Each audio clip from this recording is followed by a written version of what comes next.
Hello दोस्तों, book summary Arvind में आपका फिर से स्वागत है। आज हम बात करेंगे वर्ल्ड की बेस्ट सेलिंग बुक्स में से एक और बुक्स जिसका नाम है मनी पाठशाला। आपको फाइनेंशियल प्लानिंग की ज़रूरत क्यों है? क्या आपने कभी कार से कोई रोड ट्रिप की है?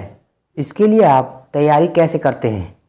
आप मैप का इस्तेमाल करके अपनी मंजिलों की पहचान करते हैं, फिर इस यात्रा को शुरू कर देते हैं। ऐसे ही कभी जब हम फाइनेंशियल प्लानिंग की बात करते हैं तो ये भी बिल्कुल रोड ट्रिप की प्लानिंग की तरह ही होती है। दरअसल फाइनेंशियल प्लानिंग आपकी उस सोच को पूरा करने के लिए पहला कदम है, जो आपके सपने पूरा करने के लिए बढ़ाया गया मजबूत कदम है। बस ज़रूरत वहाँ तक पहुँचने के लिए एक रोड मैप की होती है। फाइनेंशियल प्लानिंग आपके तय किए गए गोल और आपकी इच्छाओं को पूरा करने का एक रास्ता है। ज़िंदगी में आपके तय किए गए लक्ष्यों और आपकी इच्छाओं को पूरा करने के रास्ते में फाइनेंशियल प्लानिंग काफ़ी कुछ कवर करती है। फाइनेंशियल प्लानिंग के ज़रिए आप कदम दर कदम चलकर अपनी मंजिल की तरफ आसानी से पहुंच सकते हैं। फाइनेंशियल प्लानिंग आपके खर्च, आपकी इनकम और आपकी ज़रूरतों को कम करती है। ये आपको पैसा बचाने में मदद करती है, जिससे आप अपने लक्ष्यों को आसानी से हासिल कर सकते हैं। फाइनेंशियल प्लानिंग आपकी सफलता की गारंटी तब बन सकती है जब आप इसकी जल्द शुरुआत करेंगे। ज़िंदगी में आप जो कुछ पाना चाहते हैं उसको हासिल करने के लिए अपने सपनों और इच्छाओं को एक दूसरे के साथ जोड़कर उन्हें फाइनेंशियल प्लानिंग के ज़रिए पाना मुमकिन है। फाइनेंशियल प्लानिंग का नाम सुनकर अक्सर लोग डर जाते हैं या प्रॉब्लम में पड़ जाते हैं, लेकिन असल में ये उससे ज़्यादा कई सरल और आसान है। ये ना तो कोई रॉकेट साइंस है और ना ही कोई मैथ का सवाल। इसको तो बस वक्त पर शुरू करने की ज़रूरत है। आपको केवल एक तय रास्ते पर चलना है और उस पर केवल एक डिसिप्लिन दिखाने की ज़रूरत है। इसकी अहमियत को कुछ इस तरह समझा जा सकता है। ज़िंदगी के सफ़र में आप भले ही कितनी ही मंजिलों का चुनाव कर लें, लेकिन जब तक आप उन्हें नक्शे पर निशान लगाकर नहीं पहचानेंगे तब तक आप उन तक नहीं पहुंच सकते। यानी एक शानदार फाइनेंशियल प्लानिंग के ज़रिए आप ज़िंदगी को एक मनमोहक सफ़र ज़रूर बना सकते हैं। पैसे को बचाने, संभालने और बढ़ाने की तिकड़ी फाइनेंशियल प्लानिंग के ज़रिए शुरू हो जाती है। महंगाई के हिसाब से देखा जाए तो भारत काफ़ी महंगा देश है और यहाँ पर हमेशा से ही महंगाई दर ज़्यादा रही है। इसकी वजह है कि हम एक डेवलपिंग देश हैं। ऐसे में सामान और सेवाओं की कीमतें साल दर साल बढ़ती चली जाती हैं। यानी आप प्लानिंग करने में चतुराई नहीं दिखाएंगे, महंगाई आपके पैसे बचाने की योजना को फेल कर देगी और वक्त पर आपको इसका एहसास तक नहीं होगा। आपने आजकल अपने बड़ों से ये ज़रूर सुना होगा कि आप आजकल जो भी खर्च करते हैं वह उसके छोटे से हिस्से से गुजारा कर लिया करते थे। वे अक्सर कहते होंगे कि फला सामान का दाम बीते 10 साल में 2 गुना, 4 गुना या 5 गुना तक हो गया। क्या आपने कभी सोचा है कि ऐसा होता क्यों है? इसका जवाब है महंगाई। महंगाई की वजह से सामानों के दाम तेज़ी से बढ़ते चले जाते हैं। बीते 20 सालों में भारत की महंगाई दर लगभग 2% रही है। इसका मतलब ये हुआ कि अगर आप अपने पर्स में 100 रुपये रख के भूल गए तो 1 साल बाद उन 100 रुपयों की कीमत 96 रुपये रह जाएगी। यही नहीं, यह 100 का नोट साल दर साल 6% की दर से कम होता चला जाएगा। इसका मतलब ये हुआ कि अगर आप अपने पैसे को ऐसी जगह लगाते हैं जहाँ पर आपको सालाना 6% से कम रिटर्न आता है तो आपका पैसा बढ़ने की बजाय घटेगा, क्योंकि महंगाई दर लगातार 6% से अधिक बढ़ रही है। इसलिए आपको महंगाई दर से बचने के लिए फाइनेंशियल प्लानिंग की बहुत ज़्यादा ज़रूरत है। जब भी कभी आपके सामने इन्वेस्टमेंट की बात आती है तो आपको सही फैसले लेने की ज़रूरत है और इसके लिए इन्वेस्ट मैट्रिक्स आपका काम आसान कर सकती है। जैसे ही आप अपने गोल्स और लक्ष्यों की पहचान कर लेते हैं तो तुरंत ही उन्हें इन्वेस्टमेंट के 3 पिलर्स के साथ मैच करने की ज़रूरत है। ये 3 खंभे हैं: रिस्क यानी जोखिम, नंबर 2 रिटर्न यानी मुनाफा, एंड 3 लिक्विडिटी यानी नकदी। ऐसे में ज़रूरी है कि आपका हर एक लक्ष्य मैट्रिक्स की तरह रखा जाए। ये मैट्रिक्स आपकी इस फैसले में मदद करेगी कि आपको कैसे और कहाँ इन्वेस्ट करना है। जैसे ही आपकी मैट्रिक्स अपनी जगह पर मौजूद होगी तो इस सवाल का जवाब आपके पास खुद पे खुद आ जाएगा। मैट्रिक्स से आप थोड़ा सा कंफ्यूज हो रहे होंगे, तो आइए इसको एक आसान शब्दों में एक एग्जाम्पल की सहायता से समझने की कोशिश करते हैं। मान लीजिए आप 35 साल के हैं और अपना दूसरा घर खरीदना चाहते हैं। तो ये तय करने के लिए आपको ये जानना होगा कि आने वाले कुछ वर्षों में आपको कितने पैसे की ज़रूरत होगी। यहाँ पर इन्वेस्टमेंट मैट्रिक्स आपका काम आसान करेगी और आपको बताएगी कि कैसे ये दूसरा घर खरीदा जा सकता है। आपका दूसरा घर एक लग्जरी कैटेगरी में रखा जा सकता है। इसमें रिटर्न आपकी पहली प्रायोरिटी होनी चाहिए। इसके बाद में आपको रिस्क लेने की कैपेसिटी को ध्यान में रखना होगा। उसके बाद आपको नकदी के बारे में ज़रूर ख्याल रखना चाहिए। अगर अभी भी आपको मैट्रिक्स परेशान कर रही है तो एक और एग्जाम्पल लेते हैं जो एक बच्चे की पढ़ाई से जुड़ी हुई है। इसमें आपका इन्वेस्टमेंट किस तरह का होना चाहिए ये मैट्रिक्स बताएगी। यहाँ पर इन्वेस्टमेंट मैट्रिक्स में आपको लिक्विडिटी को सबसे नीचे रखना होगा, जबकि सुरक्षा यहाँ पर सबसे ज़रूरी बन जाएगी। उसके बाद रिटर्न का नंबर आएगा। यानी अपने लक्ष्यों की पहचान के साथ साथ इन्वेस्टमेंट की मैट्रिक्स को बनाना और इन तीनों पिलर्स का इस्तेमाल करने से आप अपने लक्ष्य को हासिल करने में कामयाब हो सकते हैं। लेकिन एक बात का ख्याल रखना होगा, जैसे ही आप अपने लक्ष्यों के नज़दीक पहुंचेंगे, क्योंकि लक्ष्य बदलते भी रहते हैं, इसके लिए आपको सिर्फ इतना करना होगा कि अपने फाइनेंशियल प्लान को ज़रूरत के हिसाब से बदलना होगा। और ये करना कोई मुश्किल काम नहीं है। इस किताब के अगले हिस्से में हम बात करेंगे कंपाउंडिंग यानी पैसे को बढ़ाने का मंत्र। दोस्तों, अगर आप हमारे चैनल पर नए हैं तो चैनल को सब्सक्राइब और बेल आइकन को प्रेस कर लें। कंपाउंडिंग एक बेहद आकर्षक शब्द है। क्या आपको पता है आपके इन्वेस्ट किए गए पैसे पर मिलने वाला ब्याज भी पैसे कमाता है और इसे कंपाउंडिंग इंटरेस्ट यानी चक्रवृद्धि ब्याज कहा जाता है। इस तरह इन्वेस्टमेंट पर हुई कमाई को लगाकर उतना ही रिटर्न हासिल करने से मूल रकम बढ़ती चली जाती है, जिसे कंपाउंडिंग कहा जाता है। इसलिए अपने लॉन्ग टर्म लक्ष्यों को हासिल करने के लिए कंपाउंडिंग को सबसे ताकतवर हथियार माना जाता है, क्योंकि जितना लंबा आपका इन्वेस्टमेंट का दायरा होगा उतना ही ज़्यादा रिटर्न आपको कंपाउंडिंग की ताकत से मिलता रहेगा। साथ ही आप जितना जल्दी इन्वेस्टमेंट करना शुरू करेंगे उतना ही ज़्यादा फ़ायदा आपको कंपाउंडिंग की ताकत का मिलता रहेगा, जिससे कि आपके लक्ष्यों को हासिल करने के लिए रकम जल्दी और आसानी से मिल सकती है। ये सब समझने के लिए आपको फाइनेंशियल एनालिस्ट होने की ज़रूरत नहीं है। कंपाउंडिंग की ताकत का इस्तेमाल करने के लिए आपको एक छोटी रकम लगातार और लंबे टाइम के लिए इन्वेस्टमेंट कर देनी चाहिए। इसके बाद आपको केवल वक्त का इंतज़ार करना है।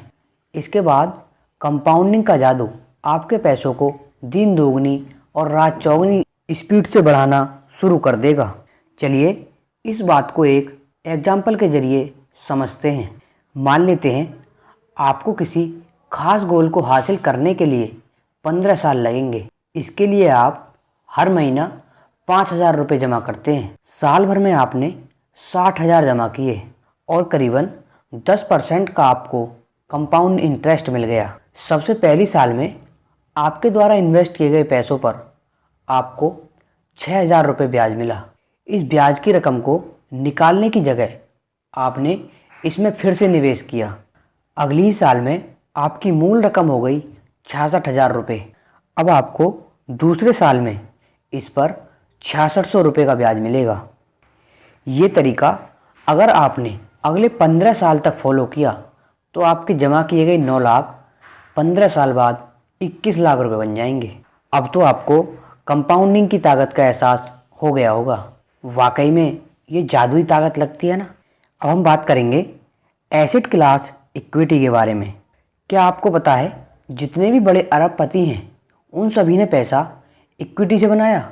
जिंदगी भर हमने अपने घर के बड़ों को इक्विटी शब्द से दूर भागते हुए ही देखा है, लेकिन जो एक बड़ी ही सीधी सी और आसान सी बात को समझने में हम बहुत स्ट्रगल करते रहे हैं, वो है इक्विटी, जो पैसा बनाने का सबसे आसान तरीका है।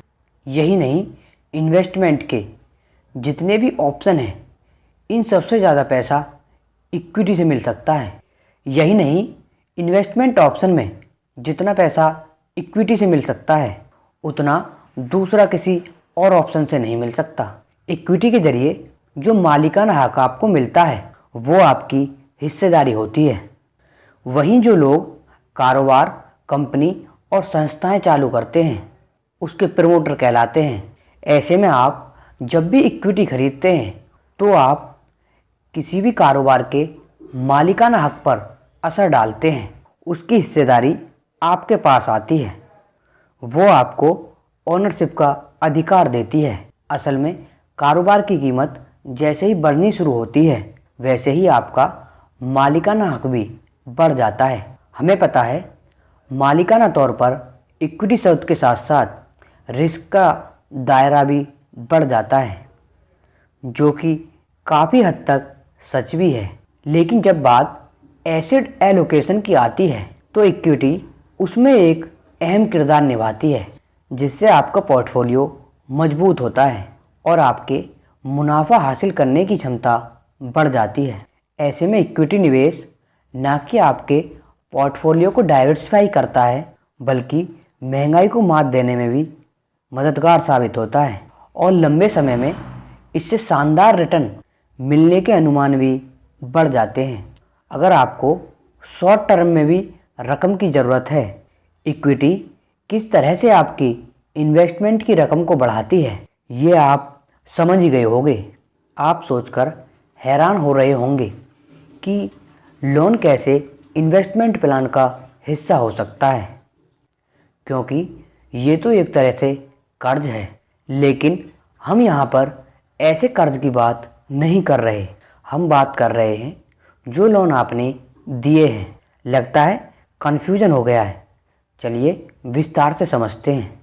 एसेट क्लास में डेट उसे कहा जाता है जो कि फिक्स्ड इनकम सिक्योरिटीज़ जैसे बॉन्ड्स या ट्रेजरी बिल्स में इन्वेस्टमेंट करने का ऑप्शन देता है। इसके साथ ही डेट फंड में वो बॉन्ड्स भी शामिल किए जाते हैं जो शॉर्ट टर्म, मीडियम टर्म और लॉन्ग टर्म में इन्वेस्टमेंट करते हैं। क्या आपको पता है डेट को जारी करने वाली सबसे बड़ी संस्था कौन सी है? आपकी सरकार। दरअसल सरकार को देश चलाने के लिए रकम की ज़रूरत होती है और इस रकम की भरपाई के लिए वो करोड़ों रुपयों के बॉन्ड्स जारी करती है, जिन्हें गवर्नमेंट सिक्योरिटीज़ कहा जाता है। जब आप किसी को पैसा उधार देते हैं तो उस पर आपकी ब्याज की इनकम होती है। बस इसी तरीके से डेट फंड भी काम करते हैं। जब हमने आपको डेट फंड बता ही दिया तो हम आपको डेट कितने तरह के होते हैं इनके बारे में और बताते हैं। तो सबसे पहला डेट है डिवेंचर। डिवेंचर को वो कंपनी जारी करेगी जो मीडियम और लॉन्ग टर्म के लिए फंड जुटा रही होती है।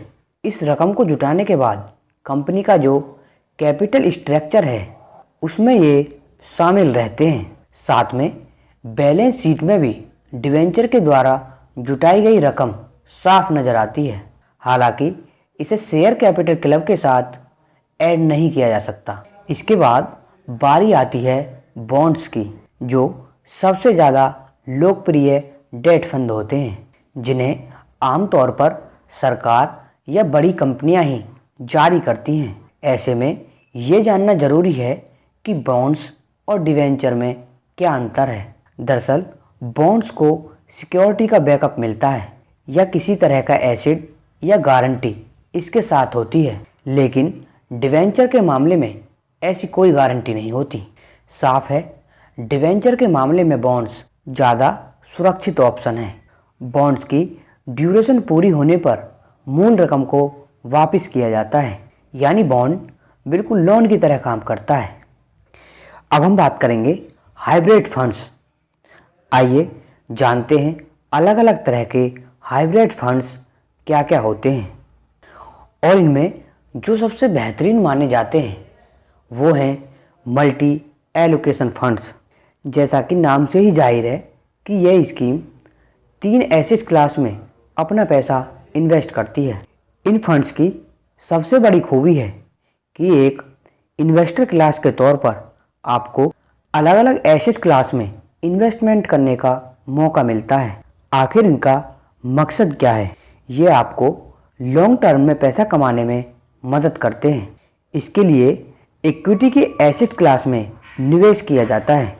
इसमें रिस्क को कम करने के लिए भी डेट में रकम को लगाया जाता है। अगर आप ज़्यादा जोखिम लेने में निपुण हैं तो आपको एग्रेसिव हाइब्रिड फंड में रिस्क लेने में ज़्यादा मुनाफा हो सकता है। और इसके अलावा आप अपने पैसों को कहाँ कहाँ पर और लगा सकते हैं, इनके बारे में आपको हम थोड़ी सी और नॉलेज देते हैं। रियल इस्टेट इन्वेस्टमेंट के हिसाब से प्रॉपर्टी आम भारतीय का सबसे मनमोहक विकल्प रहा है। बचपन से लेकर बड़े होने तक हमने कहीं ना कहीं बार बार ज़रूर सुना है कि एक घर खरीदना आपकी ज़िंदगी का सबसे बढ़िया इन्वेस्टमेंट होता है। रियल इस्टेट के मायने घर, प्रॉपर्टी या कोई मकान खरीदना ही नहीं है। इसका एक तरीका real estate investment trust RITs होते हैं। REITs का कॉन्सेप्ट देशों में काफ़ी पुराना है, लेकिन भारत में ये नए चलन में आए हैं। जब कभी आप एक प्रॉपर्टी खरीदते हैं तो आपको कागजी कार्रवाई से लेकर तमाम तरह की कार्रवाई करनी होती है। इसके लिए आपको एक शानदार लोकेशन की भी तलाश करनी होती है। फिर एक भरोसेमंद ब्रोकर को खोजना होता है जिसके ज़रिए प्रॉपर्टी बुक की जा सकती है। उसके लिए प्रॉपर्टी की डाउन पेमेंट के लिए बहुत बड़ी रकम की ज़रूरत होती है। उसके बाद लोन लेना पड़ता है, वकीलों को शामिल करना पड़ता है, फिर रजिस्ट्री होती है। उसके बाद प्रॉपर्टी की मेंटेनेंस और रखरखाव की जिम्मेदारी भी इन्वेस्टर्स के ऊपर ही आ जाती है। लेकिन REITs में निवेश करने पर इन सारी समस्याओं से छुटकारा मिल जाता है। REITs इन सभी में इन्वेस्टमेंट करने का ऑप्शन तो देता ही है और आपकी कम से कम रकम लगवाने का भी वादा करता है। हाइब्रिड फंड में एक और फंड होता है जिसे हम गोल्ड कहते हैं। तमाम इन्वेस्टमेंट की क्लास में गोल्ड इन्वेस्टमेंट का एक ऐसा बेहतरीन ऑप्शन है जिससे हर कोई अवेयर है, यानी इसके बारे में हर कोई जानता है। आखिरकार ऐसा हो भी क्यों ना, हम भारतीय दुनिया भर में गोल्ड के सबसे बड़े ग्राहक जो हैं। गोल्ड केवल शादी या त्यौहार के दौरान ही नहीं खरीदा जाता, बल्कि महंगाई को मात देने में भी गोल्ड सक्षम है। ये एक ऐसी एसेट क्लास है जिसमें संकट के दौरान हर कोई इन्वेस्ट करता है। यही वजह है कि इसको इन्वेस्टमेंट का सबसे सेफ ऑप्शन भी माना गया। इन्वेस्ट करते वक्त कभी भी गोल्ड को जमा नहीं करना चाहिए और अपनी सारी रकम को केवल गोल्ड ही खरीदने में गंवा नहीं देना चाहिए। आपके टोटल निवेश में गोल्ड का हिस्सा 10% से ज़्यादा नहीं होना चाहिए। ज़्यादा पैसा नहीं लगा होना चाहिए। ज़्यादातर लोग गोल्ड को पहनने या अपने बच्चों की शादी के लिए खरीदते हैं। अगर आप भी यही दोनों काम कर रहे हैं तो आप बैंक लॉकर में गोल्ड को रखकर इससे मिलने वाले रिटर्न को आप रोक रहे हैं। क्या आपको पता है कि आप फंड्स की कैटेगरी के हिसाब से भी गोल्ड को खरीद सकते हैं। फंड्स की गोल्ड की इस कैटेगरी को एक्सचेंज क्रेडिट फंड यानी ETF कहा जाता है और ये म्यूचुअल फंड की तरह ही काम करते हैं। अगर आप अपने पैसे को तेज़ी से मल्टीप्लाई करना चाहते हैं तो आप SIP का भी इस्तेमाल कर सकते हैं। Systematic investment plan SIP investment plan का सबसे बेहतरीन तरीका है।